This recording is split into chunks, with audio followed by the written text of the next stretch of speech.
नमस्कार, मैं हूं आपका दोस्त विजय विद्रोही। आप मुझसे जुड़ चुके हैं, इसके लिए आप सबका तहे दिल से शुक्रिया। अगले 8-10 मिनट में आपसे जुड़े रहने की कोशिश करूंगा। विजय फैक्टर हमारे खास कार्यक्रम में आप सबका स्वागत है।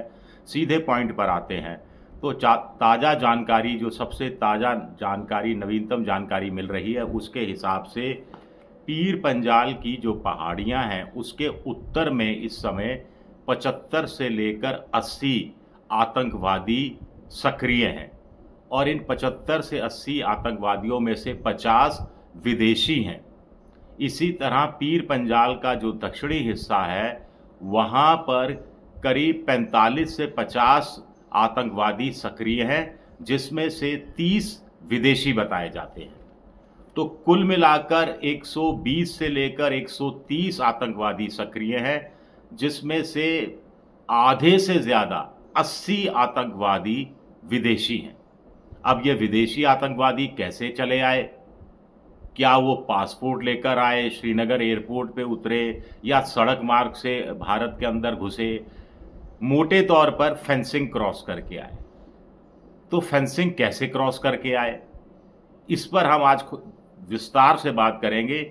और जो भारत के, जो कश्मीर के करीब 80 विदेशी हो गए और 40-50 भारतीय हो गए, कश्मीरी हो गए, ये भी जो तारबंदी क्रॉस करके ही तो पाकिस्तान के कब्जे वाले कश्मीर में गए थे ट्रेनिंग लेने, और फिर वो तारबंदी क्रॉस करके ही तो भारत वापस आ गए, कश्मीर वापस आ गए।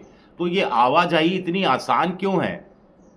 इसके लिए जिम्मेदार आर्मी है, इसके लिए जिम्मेदार अर्धसैनिक बल हैं, इसके लिए जिम्मेदार जम्मू कश्मीर की पुलिस है, इसके लिए जिम्मेदार केंद्रीय गृह मंत्रालय, केंद्रीय रक्षा मंत्रालय, प्रधानमंत्री नरेंद्र मोदी। कौन जिम्मेदार है? मोदी जी जब प्रधानमंत्री नहीं बने थे तो क्या कहा करते थे? समस्या दिल्ली में नहीं है, समस्या सीमा पर नहीं है, माफ कीजिएगा, समस्या सीमा पर नहीं है, समस्या दिल्ली में है। और जो दिल्ली की समस्या है, क्या अब वो मोदी की समस्या नहीं रही? एक बड़ा सवाल ये भी उठता है। पॉलिसी पैरालिसिस की शिकार है मनमोहन सिंह की सरकार। ये बात मोदी जी कहा करते थे और खुद क्या कहते थे? हम भारत माता के असली पुत्र हैं, हम राष्ट्रवादी हैं, हम देशभक्त हैं। और होता क्या है कि पठानकोट में जब भारतीय वायुसेना अड्डे पर हमला हुआ था 2016 में, तो तारबंदी का काम व्यापक ढंग से करने, उसमें स्टेट ऑफ आर्ट टेक्नोलॉजी, आधुनिक तकनीक का उसमें समावेश करने के लिए integrated border management system project शुरू किया गया। कहा गया 2018 को ये ख़त्म हो जाएगा, नहीं हुआ। नई डेडलाइन दी गई 2013 को ये ख़त्म हो जाएगा, काम नहीं हुआ। अभी तक ये काम नहीं हुआ है। तो समस्या कहाँ है? समस्या क्या दिल्ली में नहीं है? दूसरी चीज़ कि कुल मिलाकर पॉलिसी पैरालिसिस, रक्षा के संबंध में भारत की सुरक्षा को लेकर क्या शिकार मोदी सरकार नहीं हो रही है?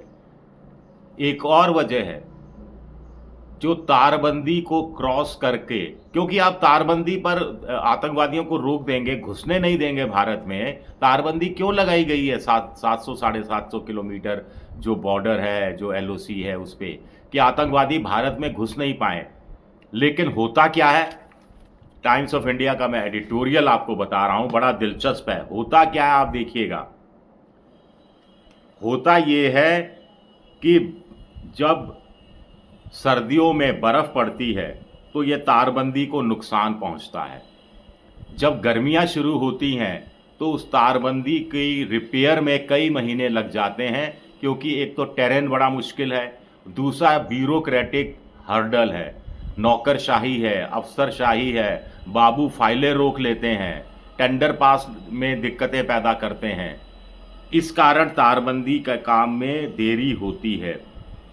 बैटरी से चलने वाले जो सर्विलांस के इक्विपमेंट हैं, जैसे कि नाइट विजन इक्विपमेंट, जिसमें रात में भी आप देख सकते हैं, सर्दियों में इनकी बैटरी बड़ी तेजी से खत्म होती है। लेकिन अब बैटरी खत्म होती है तो चार्ज भी हो जानी चाहिए, लेकिन चार्ज तेजी से नहीं हो पाती, क्योंकि बॉर्डर के इलाके में एलओसी में बहुत जगह बिजली की सप्लाई गड़बड़ है, बिजली नहीं आती। सुन रहे हैं मोदी जी, बिजली नहीं आती तो नाइट विजन जो सर्विलेंस के जो इक्विपमेंट है वो चार्ज नहीं हो पाते, चार्ज वहाँ की बैटरी चार्ज नहीं हो पाती, बैटरी चार्ज नहीं हो पाती तो इक्विपमेंट काम नहीं कर पाते। तारबंदी जो कही गई है, कई जगह इलेक्ट्रिसिटी वाली है, यानी उसमें करंट दौड़ा दिया जाता है, लेकिन वो भी निष्प्रभावी हो रही है। कैसे निष्प्रभावी हो रही है कि जब लाइट आएगी तो करंट दौड़ेगा ना, जब लाइट ही नहीं आएगी तो ना करंट दौड़ेगा ना आतंकवादियों को करंट लगेगा। दूसरी, लाइट आती भी है तो उसका वोल्टेज डिम होता है, और वोल्टेज डिम होता है तो आतंकवादी हो सकता है इसका भी कोई रबड़ के बड़े बूट, रबड़ के दस्ताने पहनकर, रबड़ की जैकेट पहन के आते हो, मुझे नहीं मालूम। हो सकता है कोई तरीका निकाल लिया हो, मुझे नहीं मालूम। अगर निकाल लिया है तो हमें भी कुछ तरीका निकालना चाहिए। सर्च लाइटें रात को जलती हैं, सर्च लाइटें फोकस मारती रहती हैं, सर्च लाइट जनरेटर से चलती है, जनरेटर डीजल से चलता है, डीजल खत्म हो जाता है, सप्लाई में दिक्कत आती है, सप्लाई देर से होती है।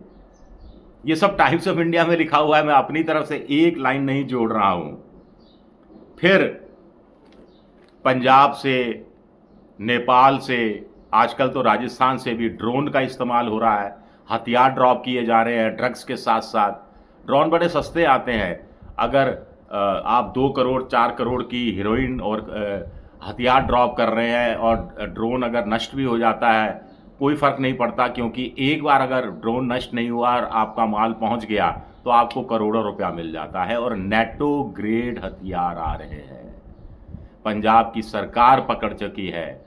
आप कहेंगे ये नेटो ग्रेड हथियार क्या हैं जो भारत के आतंकवादी इस्तेमाल कर रहे हैं? आधुनिक हथियार, ये made for army only, made for NATO army only, NATO, North Atlantic Treaty Organisation, जिसमें अमेरिका समेत दुनिया के करीब 28 अमीर देश शामिल हैं, और उनके हथियार ड्रोन के ज़रिए सप्लाई हो रहे हैं। अफ़गानिस्तान छोड़कर भागा अमेरिका तो बहुत सारे आधुनिक A ग्रेड के हथियार छोड़ गया, जिसको अफ़गानिस्तान के तालिबान बेच देते हैं आतंकवादियों को औने पौने दाम पर, और वो भारत पहुंच रहे हैं। इसके अलावा अब बड़ी बात है, इस मेरे ये जो मैंने बनाया है वीडियो, इसका मतलब कतई नहीं है कि जो पहलगाम में जो सुरक्षा में चूक हुई उस पर हम डिस्कस नहीं करें और इन चीज़ों पर डिस्कस करने बैठ जाएं, तारबंदी वगैरह पे। रॉ के पूर्व चीफ AS दुल्लत ने तो कहा कि साहब वो फोल्डेड सीढ़ी लेकर आते हैं, तारबंदी के उधर फोल्डिंग सीढ़ी को लंबा करते हैं और छलांग लगा जाते हैं, सीढ़ी चढ़ के इधर आ जाते हैं। जो सुरक्षा की चूक हुई है, भारी इंटेलिजेंस की, खुफिया विभाग की चूक हुई है, उसके लिए बाकायदा जवाबदेही होनी चाहिए, जिम्मेदारी तय होनी चाहिए और एक्शन होना चाहिए, और इस्तीफे हों तो इस्तीफे होने चाहिए।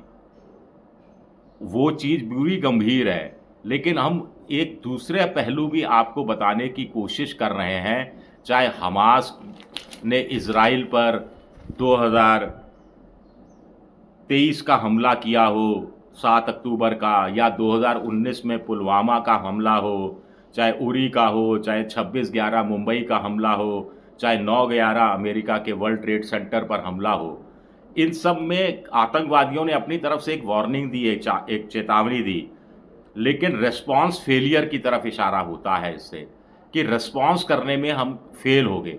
इजराइल भी फेल हो गया, अमेरिका भी फेल हो गया, और भारत तो कई बार फेल हुआ।